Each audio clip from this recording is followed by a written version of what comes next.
Assalomu alaykum kuzatuvchilar. Shu Abror Muxtor Aliga yana bir murojaatim. Men asli bloger emasman.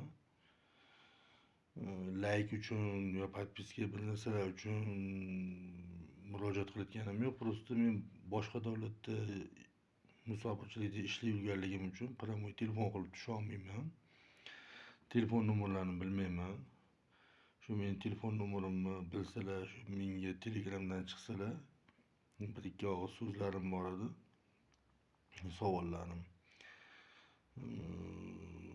97 593 77 75 nomerda Telegramim ishlaydi.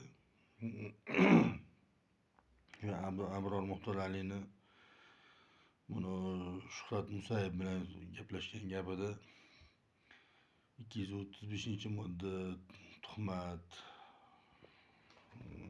Gulira Noqosimova tuhmat bo'lyapti.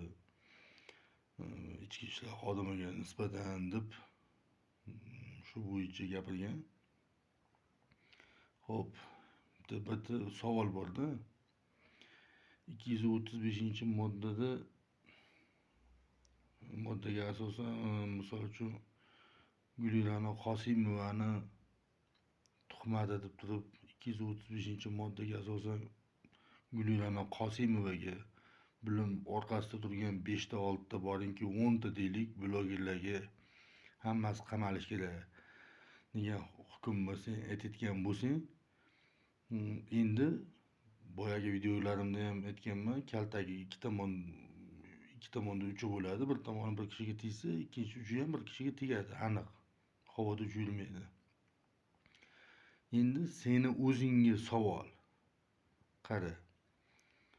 Bu yerda 235-modda bor deyapsan. Gulirani shunga orqasidagi blogerlar qamalish kerak, jazolanish kerak. Bu yerda tuhmat bor deb qo'rqmay turib aytyapsan. Endi bir kishini qamalishida kaltagi ikkinchi tomoniga olaylik. 235-modda ichki ishlarda, sudlarda yo'q deb o'ylaysanmi? Agar ularga qo'llanilsa, melisa qoladimi? Bunday o'zing o'ylab ko'rchi. Qanchadan qancha mahkumlar bor, qanchadan qancha mahbuslar bor. Bularga hammasiga adolatli hukm qilinganmi? O'zing ayt.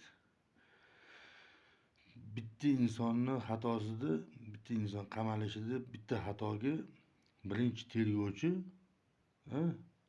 ikkinchi sudya, prokuror, uchinchi, uchta bitta insonni nohaq qamalishida yoki shu qamalishini ichida kichkina nohaqlik, tuhmat bo'lganligi uchun uchta organni xodimi o'sha sen aytganda 235-modda bilan jazolanishi kerak bo'ladi-da.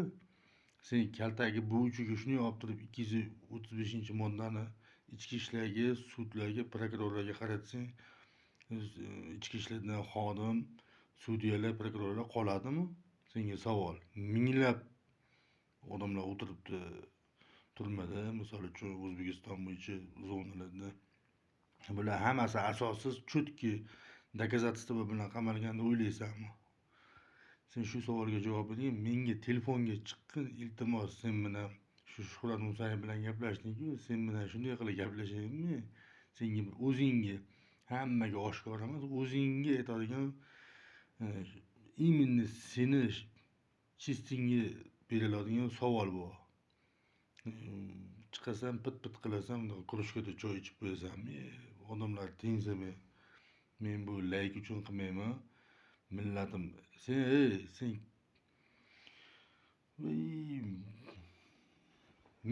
men layk uchun men yashayman. Mana shu YouTubedan men pul olaman. Men blogerman. Men gapiraman hamma narsani. Sen emas, men. Hali bir joyda o'tirishda ko'pchilik insonlar o'tiribdi xonada. Maishat vozi bo'layotgan, boshqa bo'layotgan, hijolatli odamlar o'tirib, bir kishi o'sirib qo'yadi-da. O'sirib.